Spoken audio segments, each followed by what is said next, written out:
Hi, friends. Before I jump into this week's episode, I just want to say a quick thank you to all of you who have already reached out for my newest book, Pause, Breathe, Flourish, Living Your Best Life as an Educator. I'm so excited. ConnectEd2ds.org, the publishing company where you can find that newest book. It's hopefully a heartfelt share that I give with you about how to understand who you are and how it plays heavily in your ability to weather storms, maintain perspective, work with purpose, and affect meaningful change in the lives that you're serving. So I hope that you'll check it out at connected.org, connected with two D's. And please, if you have an opportunity to leave a review on Amazon, that makes it more visible for others. Thanks, and looking forward to jumping into this week's part 2 with my co-host, Jen Schwanke.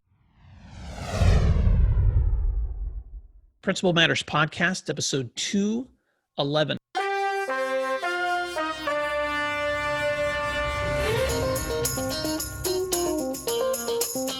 Hi, friends. This is Will Parker, host of Principal Matters, the School Leaders Podcast, where each week we bring you inspiring, innovative, and imaginative ideas for your own school leadership.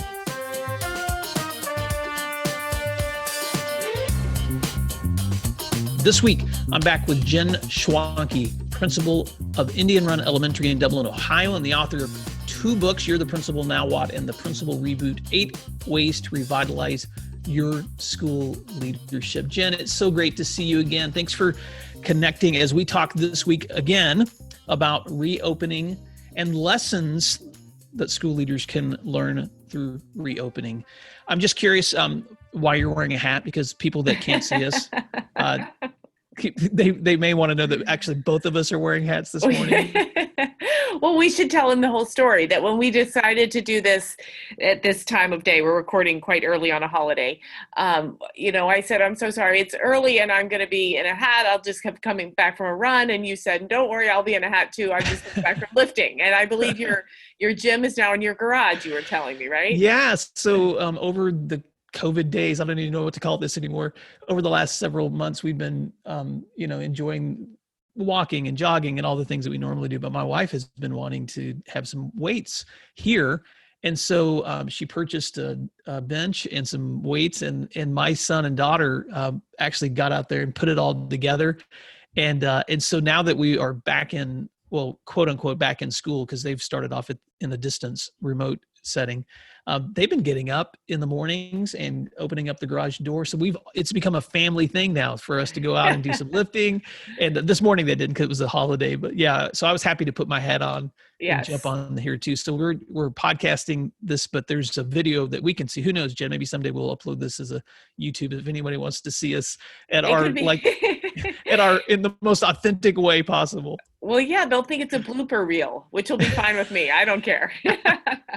I love my hat. My hat is from Sedona. I went to Sedona for the first time in my life last summer, and it was fantastic. So it's great. Nice. It's nice when your hat has meaning to it. But yeah, mine too. This one is the one I got in Moab, Utah, when we were out there this summer for vacation and climbing and doing all kinds of stuff. So yeah, my hats have meaning. So this episode, we wanted to talk about lessons gleaned from this whole mess we're in. And there's a lesson, is get away, spend some time outside of your normal habitat, and bring home a souvenir to wear on your head. There's a good lesson. There's the first lesson. Well, last time we talked, we really unpacked some of the things. And so if you missed episode 210, listeners, go back and listen to Jen talk about the things how school looks for her right now, for her students, for her parents, for her communities, for her teachers. But Jen, I wanted to circle back this week and dig a little bit deeper. Now that you're into this practice, you guys have been walking into the quote unquote new norm. And I wanted to unpack a couple of things that might help listeners in their journey. And so let's just go deep quickly here. I wanted to start off by asking you what lessons you feel like you've been learning in this new leadership role, and how they may help other leaders who are walking through this too. I'm going to tell you some of my principal friends that I've spoken to around the country feel very burdened and overwhelmed by the pressure that is on them to get this right. And so I'm going to say for the 500th time on this podcast, I think we cannot get this wrong because it's never been done before. There isn't a handbook, there isn't a textbook, there wasn't a graduate class that we missed. We are all just making the right decision at that right moment. You know, we're doing the next right thing, as they say. And I say that as a comfort, not as an excuse. I think we should reassure ourselves and one another when we're talking with colleagues that this cannot, this is all new. And when things are new, it feels unstable, right? It feels like again, we missed something. Somebody didn't tell us the directions. I didn't log in at the right time to the right meeting to hear how I'm supposed to do this. Well, you didn't miss anything. This is all brand new. And a very close cousin to that lesson is, boy, this has really revealed how much we depend on schools, doesn't it? We always knew that, but we didn't understand how emotionally parents needed schools as a way to help them feel better about their parenting or their child's growth and development. They always had a whole set of experts that their child was spending the day with. And now they are feeling pressure too, because so much of it is back on parents or caregivers or support people. And, I think to be depended on in that kind of way feels really yucky if you don't feel confident about that role. And I think we do feel confident about it, but with the introduction of COVID, we think, well, wait a minute, my confidence is waning a little bit. And that's going back to, again, that is why I'm feeling unstable and uncertain, because I don't know if I'm doing this right. So I think there's a lot of self-doubt, both in people's kitchens and in the office and in the classroom. We're all doubting ourselves. And there has to be a little bit of relief to that constant worry. And the relief, I think, can be found in saying, listen, we've not done it before. We can't mess it up. Yeah. Thank you, Jen. I was looking at some research that the National Association of Secondary Principals, and I think the National Association of Elementary School Principals had put out as a companion. I can go back and find a link to include in the show notes, but it was a national survey of principals showing the increased number who are either overwhelmed or considering leaving the occupation. And of course, that was data that surveys that they conducted prior to reopening. And I'd be really curious what those numbers look now that we have begun reopening, because I'm just going to talk anecdotally. As I've visited with leaders, and I saw this, I felt like they were in this pressure cooker before it all happened. And then just as it got closer and closer, the stress just got just harder and harder and harder and harder. But then I noticed something when they began to re-engage with teachers again and then when those of them reopened again, there was almost like this lifting of, oh my gosh, we can do this. Oh my gosh, I have other people on my team besides myself who can help me. Oh my gosh, I forgot how good it feels to connect with kids, whether that's virtually or whether that's in person.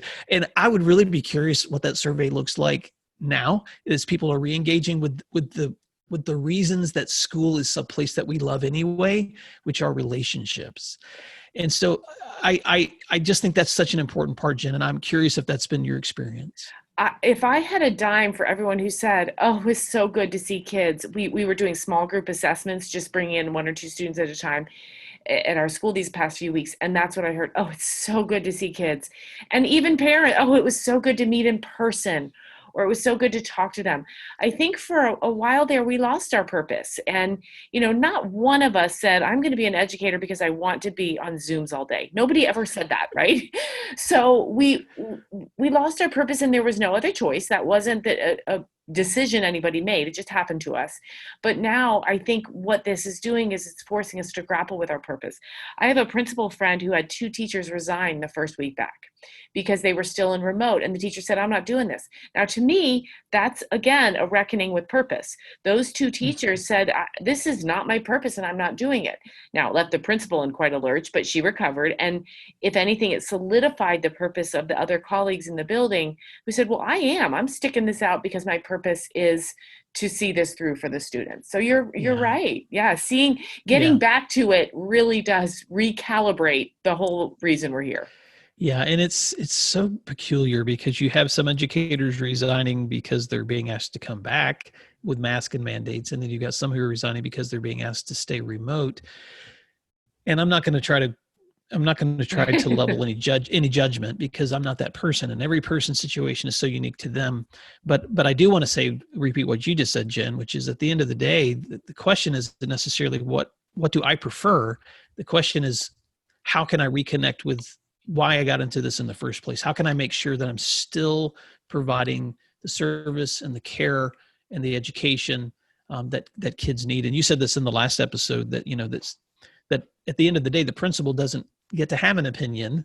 He or she simply gets to say, I'm here for the safety and the education of kids. How do I do that? Whether that's remote, whether that's distance, whether that's in person, my job is to make sure that kids are safe and that they're learning. Go ahead, because I know you have thoughts. Yes. I've been grappling with this idea, and this credit to this goes to my husband. He said, we are living in a culture of outrage. Everybody seems to have this knee-jerk reaction to be angry. And how that manifests itself for principals is anger and pontification, really, speeches and tweets and Facebook posts of anger come before rationality and empathy come. So it's a spewing of opinion that is really rooted in outrage. And the way I am trying to handle this is, okay, maybe my purpose as a principal is to make it my mission to kind of poke holes in that outrage, bring people back to rationality and compassion and calm and common sense. Maybe that's why I'm here right now. My role is to say, no need to be angry. No, we're not going to do that. And again, not in a condescending way, but just bring people back to that place of rationality, empathy, compassion for students and their experience.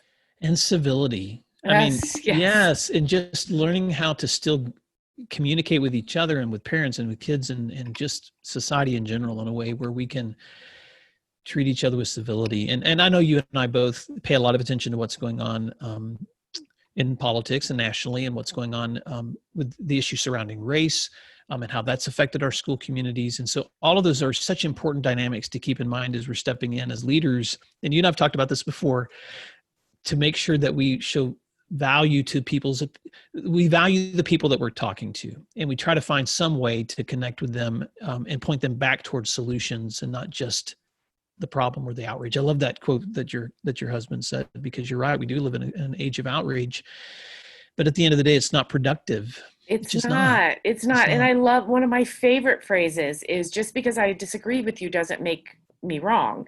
And then you can flip that and say, just because you disagree with me doesn't make you wrong. We need to keep remembering that. And I'm glad you brought up the race relations issue, because with the start of school and with all of the guidelines and procedures and protocols and the changing and the numbers and the rates and all of that, it's very easy. It's going to be very easy for school administration and teachers and students and parents to forget. We made a promise to do good work in terms of equity and race in this country, and we can't forget that promise because we're worried about if we have enough face masks. Not okay. Yeah, I just had some conversations last week with administrators who are just now bringing back their staff, and they're trying to talk through, how do we manage all these new protocols, but then also how are we going to create safe places for these kinds of conversations? And frankly, some of them are having some pushback from staff who are like, we just don't have time for this. And those leaders were saying, we have to have time for this. These are the areas of concern for our kids and our communities, and we've got to create a safe environment so that these conversations can happen. This may not be the first thing we're going to talk about on the day one of school as we're going through processes and protocols, but if we're not taking an opportunity to open up appropriate, safe conversations, depending on grade level and kids, then we're also missing out on an opportunity for students to learn. Right. And I don't want to get too wayward from our mission from this podcast, but I do want to throw this out there because I think all educators should be prepared for this. A lot of teachers spent a lot of time thinking this summer about, for example, a book that they might read to really address this issue. A colleague of mine had a parent who called furiously about a book that a teacher was reading with her class. This parent had been poised, waiting for the teacher to dare to read a book that didn't align with his thinking about race relations. So I say that just because I think principals need to still be aware of what they would always do if there was a book challenge or a conversation challenge. You go back to your board policy, you go back to your administrative guidelines. Those are written beautifully and in a way that really will bring you back to the instruction, the standards, the intent of the lesson.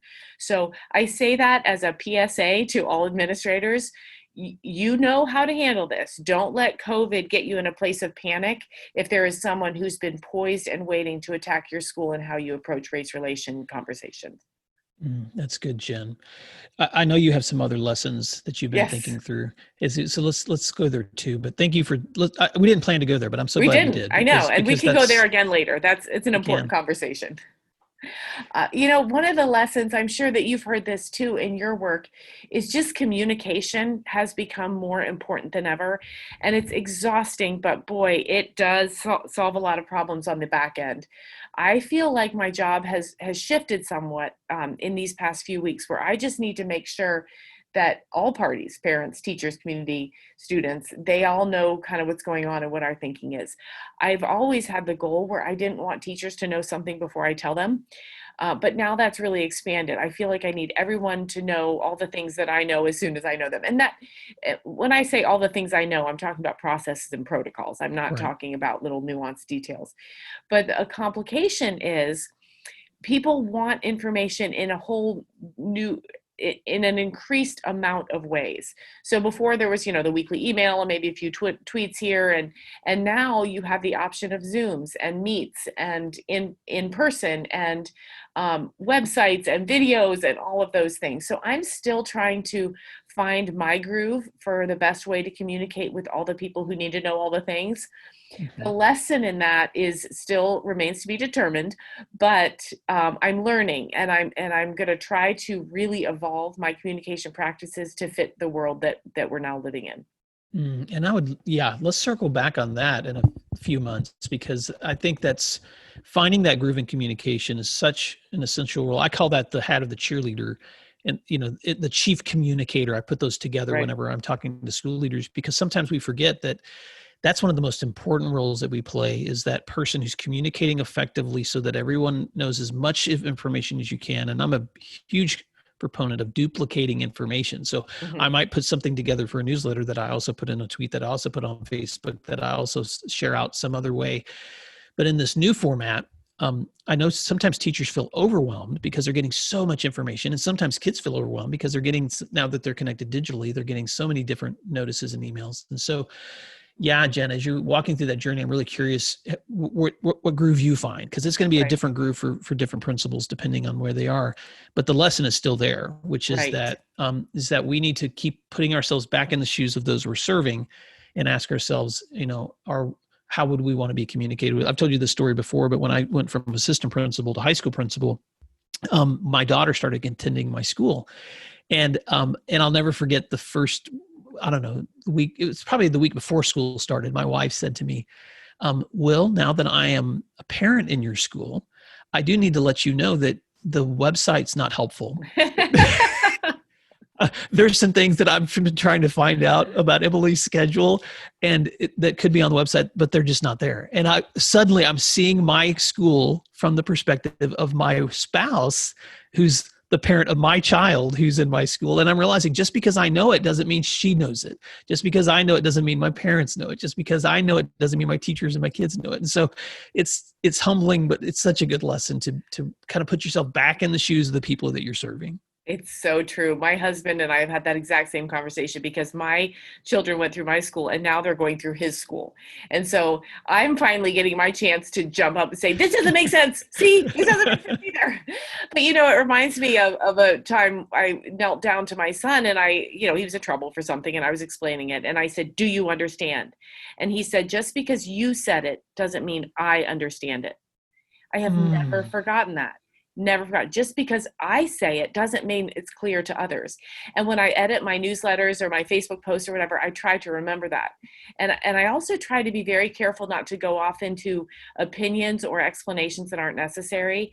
As a principal, I think it's really important to say, okay, what are the facts? all that I'm responsible for is explaining the facts. And that really does help, not only with conciseness, but it also helps to keep my communication exactly how it needs to be for those receiving it. Wow. Well, Jen, I want to also ask this question, and feel free to unpack any other lessons along the way here too. But there are some people that are listening that are just now getting started. They're just now getting ready to launch, and which is so interesting to me because I've talked to principals who've been in since the beginning of August, and then some that are beginning mid-September or late September. So, if you were speaking to that school leader who may just now be getting to the point where you've just been, what would be some thoughts that you would want them to have as they're stepping into this launch? Well, I'm going to plagiarize from myself, if that's okay. I did a presentation not too long ago to a group of principals, and what I told them is the best thing to do is wrap their mind around the fact that they can't control so much of this. I advise them to literally make a T-chart and put what you can control on one end and what you can't control on the other. Because so many times as administrators, we feel like our measure of success is that we have controlled things. Proactively, reactively, we're controlling things. There are a lot of things completely out of our control. And I think there can be a great deal of peace to say, well, that's not even something I can control. Why would I lose a wink of sleep over it? And close to that is I want to talk a little bit about anger or frustration. Anger can't be a driver in this job, nor frankly can frustration, because both of those emotions just slow production. Really, they just slow you up, because you can't ignore anger or frustration. They're the kind of emotions that take over and trip you up. So if you can identify that bubbling up of anger and frustration, and if you can have the mental self-discipline to say, no, I'm not going to be angry about this, boy, you can get back to work a lot faster. It helps you stay focused on what you can do, what you can't do, and really go with the flow of ever-changing dynamics during this time. Wow. And Jen, I'm just going to put you on the spot for a second. Give us an example of that in your work. Well, I can, because I doubt any official from the Centers for Disease Control are listening, I'll go ahead and say that, a couple of weeks ago, they came out, and this is just such an elementary world thing, but it's important, right? They came out and said outdoor playground equipment does not need to be cleaned after use. The UV rays take care of it, no big deal. So I said to all my teachers, we can have brain breaks. You can go out in the playground, let those kids run around and get out their energy. Well, then a Department of Health came out with regulations that said, oh, no. Playgrounds must be cleaned after each group. And then you find yourself swirling into the swamp of, well, what's a group? What is cleaning? What does that mean? And I got so frustrated. And I thought, all I want is for these little people to be able to step away from their hybrid learning and go run before it snows and it's gray and miserable for 5 months, right? All I want is kids to be outside. And there are so many layers of yes, no, maybe, sort of. And then I thought, what good is it going to be for me to stomp around and be mad because these two government entities can't agree? You know what I'm going to do? I'm going to get out some spray bottles. And if the kids get on the monkey bars, we'll wipe them down. And we're going to enjoy this weather until the snow flies. And then I let it go. So it's like, I imagine in my mind, literally opening my arms and letting the doves fly into the sky. Let go of it, because it doesn't do anything except slow me down. Oh, I love that. And it doesn't do anything but raise your blood pressure. Yes. It doesn't do anything but poison the people around you. It just doesn't. And I've told you this story so many times. And when I was in school leadership and I went through a season of just complaining, and my wife one night, patiently listening, stopped me and finally said, well, how, you've been doing this for a long time. How productive is it to be so angry about what's going on at school? And that was an aha moment for me to just realize I'm not creating any productive solutions through this. And I'm making everyone else around me miserable. Right. And so I think about that so often whenever I get into those moments where I just want to just rant, Well, and as a principal, people watch you, and if they like you, they want to align with you. So if I'm angry, people be like, yeah, I'm mad too. And then everybody's mad. And again, then you've slowed down your entire train of production because everybody's mad. And that speaks to that culture of outrage thing. If I don't like the outrage being pointed at me, I shouldn't spew it out into the world either. The What other other thing, advice would you give? well, this is another thing. It's a kind of a new thought, but I try to not get hung up on what I perceive to be other people's incompetence. It can get really frustrating. I'll think, oh, why is this person not whatever? And that is so short-sighted, because somebody might not be doing, again, what I expect, because they're busy doing other things that other people expect. So if something feels like incompetence, and by other people, I mean everyone from the people I live with to the UPS man to the person who's supposed to be helping me log on to a new website, if I get hung up on their incompetence, then again, that just creates a, a system and an internal cesspool of anger and frustration that does nobody any good. Mm-hmm. Yeah. Can I tell you a quick story? So Please, we love stories. Yeah. So we during COVID, we had some plumbing issues. One of our outside faucets was out, and we had that thing repaired 2 or 3 times since we've lived in this home. And so, and we were both working at home. I was actually working on the porch. It was in the spring. And so the plumber shows up, and I was so angry that I was having to pay a plumber to come again and work on this faucet that I thought had already been fixed before. And I just remember just being so rude, to him about like, man, I can't believe this is the 3rd time I've had to call someone out and blah, blah, blah, blah, blah. And then as he patiently walked away and started working on this problem that wasn't one he created, nor was it one that it helped for me to complain about, I just realized I'm doing to him exactly what I hate people doing to me. Right. And so I swallowed my pride, and I just went back over to him and said, man, it is not your fault that this thing is screwed up. And I'm sorry that, that I vented on you. And he just smiled through his mask, cause we were both wearing masks. He just smiled through his mask. He's like, no problem, man. I deal with this all the time. And I just said, I'm glad you're working on it. I'm glad we're going to find a solution, which we did. But you're right. We can either choose to poison situations with outrage, or we can choose to realize that we don't always control what other people are trying to figure out too. And right now, people are showing levels of competence in some areas that some people don't. Right. Yeah. One other story, I was talking to a principal 2 weeks ago who told me that when his teachers returned for PD, he said, well, the closest thing I can compare it to as a former coach is 2-a-days. He said, we were working so hard on so many projects and combining teams together to try to figure out how they could do technology and lessons. And he said, we ran through every level of emotion I've ever seen a staff run through. First, there was joy at being back together. And then there was the frustration of trying to do things we couldn't do. And then there were tears with people just so frustrated. And then there was anger. People just started not even liking each other. But then there was like this transition to like we got to get past this and find a solution. He goes, and then we became a team. Mm-hmm. He goes, and he said, I'm so glad we came there, because that's where we had to get before kids came back. And that's a cycle. And I don't know, Jen, if you've seen some of those same emotional cycles in your team, but I think that's probably happening in a lot of places.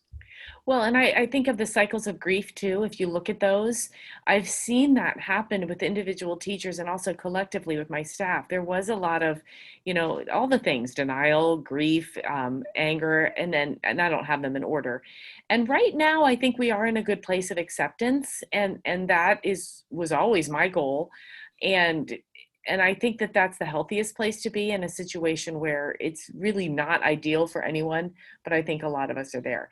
And, I think I really want to say this, because I think it's easy for educators to forget. The best thing you can do for yourself is find something else to think about too. There's got to be something else. How you handle this situation is not going to define your career. And if you are spending 16, 17, 18 hours a day obsessing about this, if you're dreaming about it, you've got to step back and find something else. And this something else might be taking a knitting class, or watching a pulp TV show, or connecting with an aunt you haven't spoken to in 6 months, taking a class, whatever it is. This cannot become the world you live in, because it isn't going to define who you are. Yeah. And a really good book that helps you think through that is one by Jen Schwanke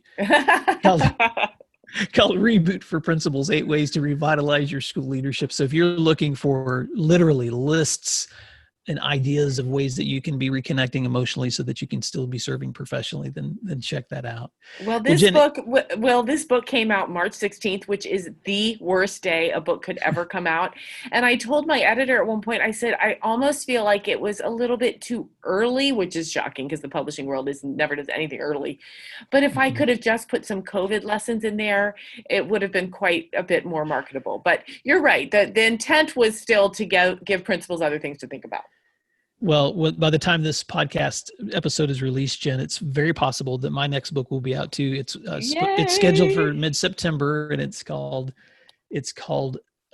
Pause, Breathe, Flourish, Living Your Best Life as an Educator. And some of the same things you and I talk about all the time, just strategies, ideas, ways for educators to be investing in themselves and in their own growth and in the passions, the things that you love. It's a book that so many of the people I've shared it with have said that really applies not just for education, but for life. And I know that your book does too. And I think that's why, your style of leadership and mine resonate, and why Principal Matters listeners tend to be the same kind of people. They're looking for an opportunity to serve, but also to feel like they're being, that they're living an authentic life outside of education, so that when they come back into school, they have something to give. Well, as we wrap up this week's episode, Jen, I wanted to give you a chance for some parting thoughts and any other words of wisdom you want to share with leaders, and then remind them how they can stay connected with you. I think the parting message I would have at this point is just to have faith in the students that you're serving, because again, they are handling this beautifully, and the reason this is so hard is because we are so dependent on, and that can be looked at two ways. One, as an enormous responsibility, but also as an enormous opportunity. And if you lean your body toward the opportunity side of that equation, it feels a lot better than into the scary and dangerous side. So that's just my parting thoughts. And thank you for the opportunity to just shout out about my website. If anybody out there needs some support or consulting work or whatever, I know they can find it with you, Will, but also check out jenschwanke.com. You'll find my blog there, and also just some ways to connect. Yeah. So you need to check out Jen's new website, jenschwanke.com. I've been there, and it's just awesome. It reflects so much of Jen's energy and passion and her personality. And of course, you can find free resources and all of these podcast episodes at williamdparker.com. Jen, thank you so much for the work that you're doing for students and schools and school leaders, and for your friendship. And I hope that you guys continue to have a great reopening of your schools for your own kids and your own family and in your own community. And Principal Matters listeners, thank you for the work that you're doing right now as you're reopening, because I know it looks different. Some of you may be with kids. Some of you may still have them at home. Some of you may be living in cities where numbers are really high. And some of you guys are in places where you haven't seen a lot of COVID exposure. Wherever you are in this, we're in it together, because we're all experiencing this pandemic in new ways. Some people are experiencing something one month that someone had experienced the month before, but we're in this together. And as you continue to lead, thanks again for doing what matters, because what you do really matters. We'll talk to you soon. Thanks, everyone. We will talk to you soon. If you'd like other free resources like this one, you can check out all my posts at williamdparker.com.